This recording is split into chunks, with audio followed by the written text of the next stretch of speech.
Pero syempre, mas magandang mag-invest sa mga ganito. Ayan, kung makikita nyo, pwede kayong gumamit ng 4 na kable dyan. Sa ngayon, mag-charge muna tayo ng ating phone. Okay, ilagay na natin ang ating charger and start. Sa ngayon, meron tayong 73%. Ayun, nag-74% sa loob ng 19 seconds.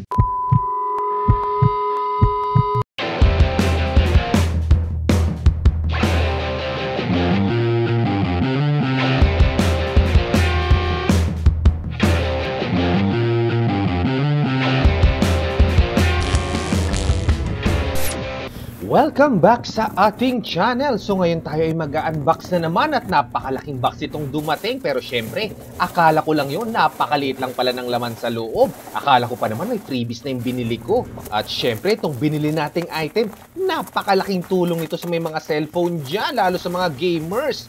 Ito ay ang bagong fast charger ng Ugreen na merong GaN technology o gallium nitride. Hindi nga pala tutulad ng mga old school nating mga charger na gawa sa silicone base. Medyo high-tech na talaga ang panahon ngayon. Pero syempre hindi tayo magpapahuli. Susubukan natin tong GaN charger na to. Balita ko hindi mag-iinit ang phone mo dito pag ginagamit mo. Tsaka sobrang bilis daw compared sa mga old school na mga charger natin. Para sa akin mas importante hindi mag-init yung phone mo habang nagcha-charge. Kasi minsan nakakatulugan kung mag-charge. Pero dito mukhang magiging safe ang ating cellphone, lalo ang mga battery natin. Yun nga lang, mas mahal siya kesa doon sa mga ordinary natin mga charger. Pero syempre, mas magandang mag-invest sa mga ganito. Lalo ngayon, halos lagi mo nang china-charge yung phone mo. So kesa masira yung phone mo, charger na lang ang bili natin. Pag bumili nga pala kayo ng ganitong charger, marami kayong pagpipilian ng wattage. At syempre, mas mataas na wattage, mas mahal. Kaya dito lang tayo sa bandang gitna, dito lang tayo sa 100 wattage. At eto na siya, talaga namang ingat na ingat tayo sa pagkuha. At syempre may kasama ding manual sa loob ng box. At kung meron kayong time, pwede nyong basahin yan para malaman nyo kung anong meron dito sa item na to. At dahil meron tayong konting idea dito, skip na muna natin tong manual na to. At ngayon, buksan na natin yung pinaka-item natin. Medyo excited tayo kasi ngayon lang tayo bumili ng ganitong klaseng charger at saka medyo pricey siya. So tignan natin kung effective ba talaga. At ito na mismo yung pinaka-charger natin. Medyo may kabigatan siya pero hindi naman ganun din kalaki. At mukhang solid na solid tong charger na to. Okay, kung titignan nyo naman yung pinakasaksakan niya, ayan, nafi-flip siya palabas. So safe na safe to. Pag nilagay mo sa bag mo, pwede mong itago yung pinakasaksakan mismo para wala namang tamaang gamit sa loob. At ayan, kung makikita nyo, pwede kayong gumamit ng 4 na kable dyan. So meron tayong 3 Type-C at saka isang old school na USB charger dyan kung meron pa kayo nyan. At kung papansinin nyo yung dalawang meron na Type-C sa taas, kaya niyang magbigay hanggang 100 wattage. At yung bandang baba naman, kaya naman niya hanggang 22 wattage. So kung meron kang 4 na cellphone, pwede mong i-charge siya ng sabay-sabay. So tulad nga ng sabi ko, meron na siyang technology ng GaN. So ang ibig sabihin, hindi basta-basta iinit to dahil yun ang isa sa mga specialty ng charger na to. So kahit magsabay-sabay yan, hindi mag-iinit yung pinaka-phone mo o mag-overload o iinit na sobra yung ating charger. Sa ngayon, mag-charge muna tayo ng ating phone kahit isa lang muna.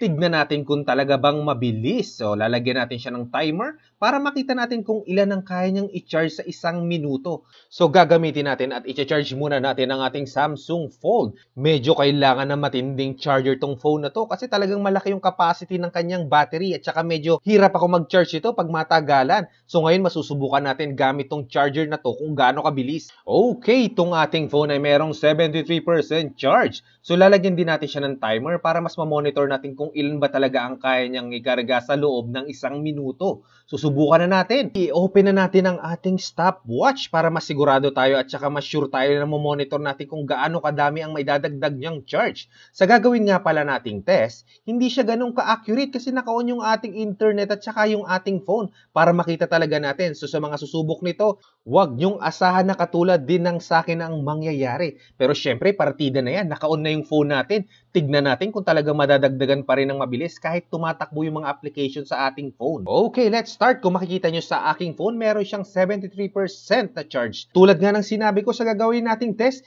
hindi ko papatayin yung phone. Pababayaan ko lang tumatakbo yung pinaka-application at saka naka-on ang ating internet. Okay, ilagay na natin ang ating charger and start. Sa gagawin nga pala nating test ay 1 minute lang. So titignan natin kung ilan ang madadagdag sa loob ng 1 minute. Sa ngayon meron tayong 73% sa ating battery. So hindi tayo sigurado kung kaka 73% lang yan. So syempre hindi natin ikakat ang video para naman siguradong hindi natin nadaya ang ating charger. Ayun, nag 74% sa loob ng 19 seconds. So ngayon hintayin naman nating mag 75% kung ilang segundo bago mag 1 minute.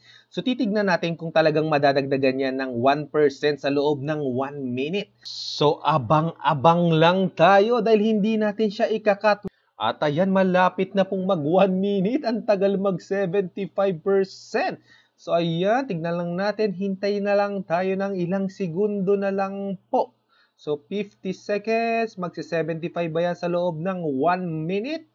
Ayan na, konting segundo na lang. 57, 58, 59. Ayun, saktong 1 minute. Nag 75%.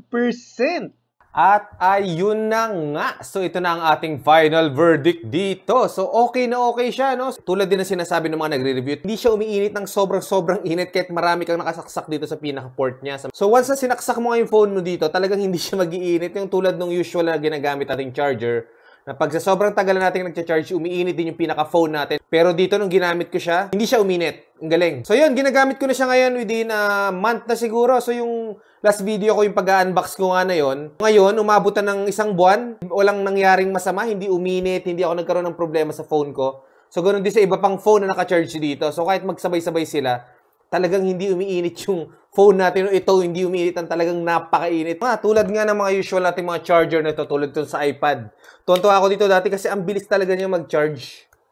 Lumang charger ng iPad, pero ang bilis niya. Ang problema ka lang, umiinit din. So, ganun din yung phone, umiinit din siya. So, ito yung tinatawag yung mga silicone charger or silicone-based chargers. Hindi tulad itong bagong charger na mayroong GaN technology. Sulit na sulit yung pagkakabili natin dito, compare dito. At least, actually, ito libre naman talaga to pag bumili ka ng mga unit ngayon, pero kadalasan kasing ibang unit wala na talagang kasamang charger. So, pinakamaganda nga mag-invest tayo sa mga gantong klaseng charger kasi subok na siya. So, marami namang klaseng brand. So, meron pa ibang brand na ganito na merong GaN technology charger. So, ito lang napili natin kasi ang ganda-ganda ng review nila dito. Panalo, walang problema. Kahit 100 watts, ginagamit ko yung 100 watts sa pag-charge nung pinaka-phone ko. Okay pa rin, hindi pa rin nag-init, pabilis ding mag-charge. So, ang galing-galing. Wala akong naging problema dito kahit magdamag tong nakasaksak. Actually, nung ginamit ko na to, hindi ko na tinatanggal sa saksakan to. So, dyan na lang yan. Subok na tong charger na to. Siguro lagpas 1 month na rin to ngayon, no? Okay na okay sa mga bibili. Solve na solve. Okay na okay. Walang problema hanggang ngayon. Hanggang dito na lang po muna ang ating simpleng review tsaka maiksing review dito sa ating Ugreen GaN Technology Charger. Sana meron tayong nakuhang konting idea pagdating sa ganitong klaseng charger. So hanggang dito na lang po. Please like and subscribe and hit the bell button para po ma-update pa tayo sa mga susunod nating mga video. Goodbye and God bless. Ciao!